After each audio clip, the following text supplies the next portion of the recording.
So you've taken SBR and you've not passed it yet.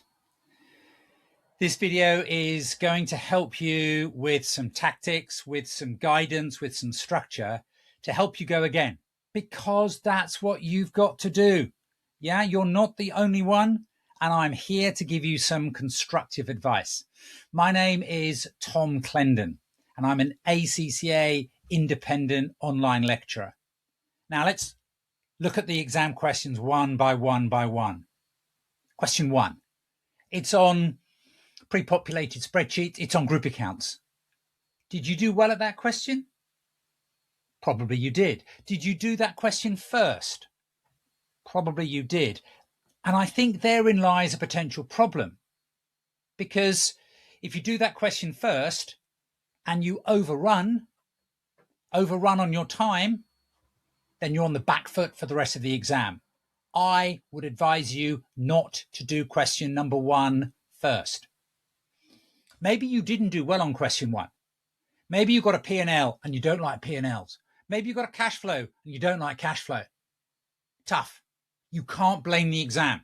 It means you weren't fully prepared. You've got to be fully prepared. This is a big syllabus and there's no hiding place. Next time, make sure you're comfortable with P&L, cash flow, and of course, statement of financial position. There are more marks in question one for explanations and narrative and words and discussion than there are for number crunching. And yet some of you, according to the examiner's report, spend too much time on the numbers and not enough time on the explaining. Make sure you don't fall into that trap next time. And if you've got a working to do, you can do it in the spreadsheet, or you can do it in the word response area. But don't do it in both places. That's a waste of time. And do what works for you. Do what is quickest for you. Hopefully that's the spreadsheet. But if it's a simple calculation and you're doing it in the word response area, it will be marked, and that's perfectly okay. Now, when you're answering question one, take an holistic approach.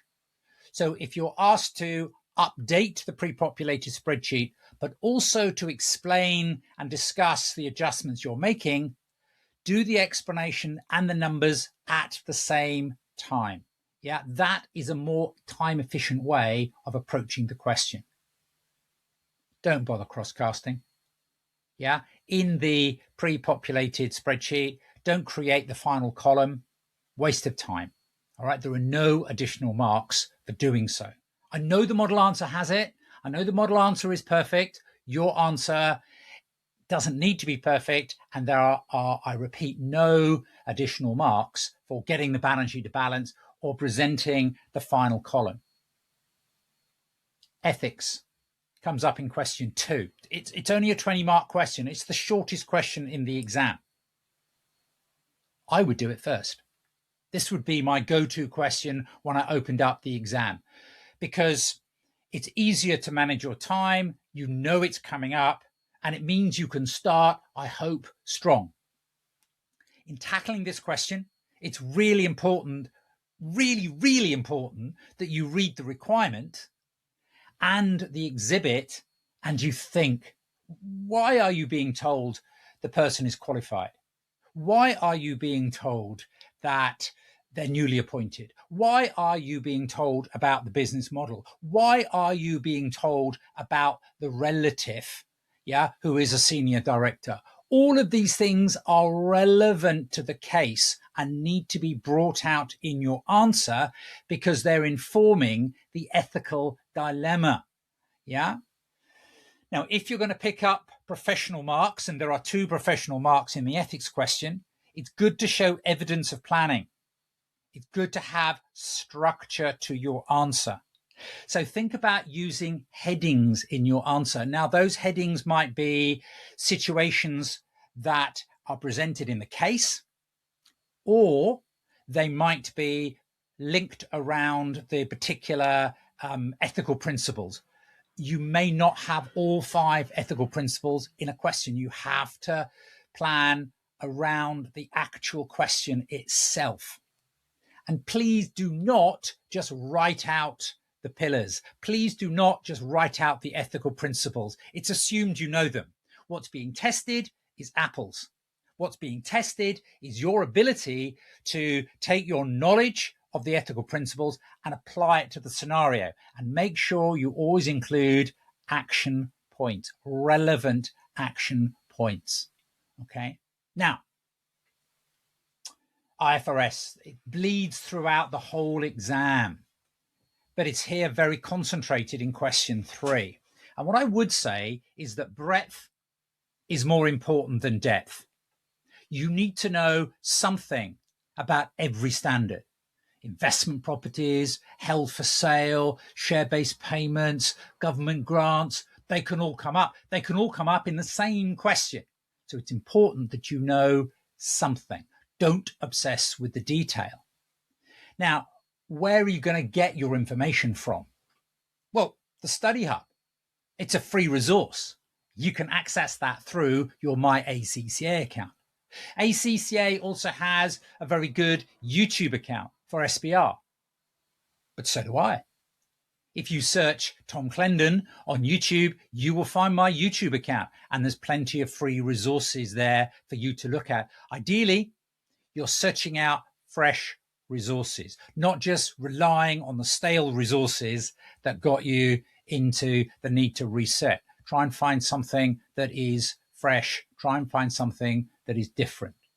And if you find yourself in the exam writing long definitions, repeating stuff that you remember from past exam answers or from your text, you can't be answering the question. Please don't memory dump. That's not a way to be earning marks. It is about application, application, application. Okay? All right? That's what you've got to do. It's not easy. It's doable, but it's not easy. Now, question 4, another 25-mark question, like question 23, is basically on IFRS, but it tends to have traditionally a twist around helping an investor. Yeah, helping an investor understand what's going on in the financial statements. So it's about application. It's about interpretation.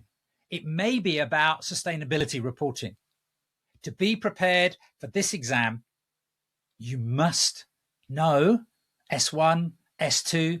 You must be comfortable with sustainability reports. I've done a podcast on it.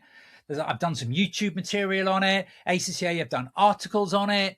The resources are there. There is no excuse. I'm not tipping or guaranteeing that it's coming up. I'm just saying that a well-prepared student needs to know sustainability, needs to know ethics, needs to know group accounts, needs to know their accounting standards. Yeah, there are 2 professional marks available in question 4. So in the whole exam of SBR, there's only 4 professional marks, which makes it very tight, very technical. 96 proper marks, 96 dense marks, 96 technical marks. Unlike some of the other strategic professional exams, which have 80 technical marks and 20 professional marks. It's one of the reasons why SBR is so tight for time. Yeah. And that's why you must JMO. In the exam, you must just move on. If it's a 5-mark question and you say 3 or 4 things, that's good enough to pass. You don't need the 5th mark. You don't need perfection. Perfection is overrated. It slows you down.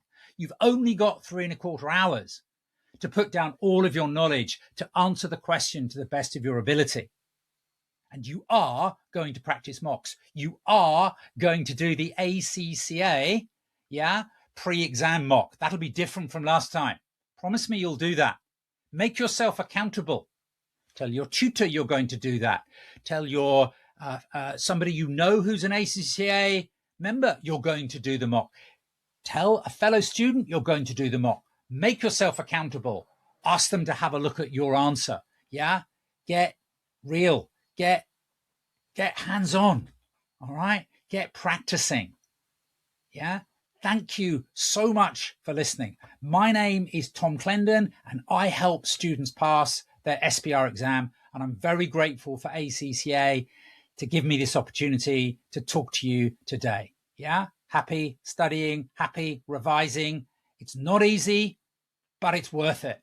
Yeah, good luck, but please don't rely on it.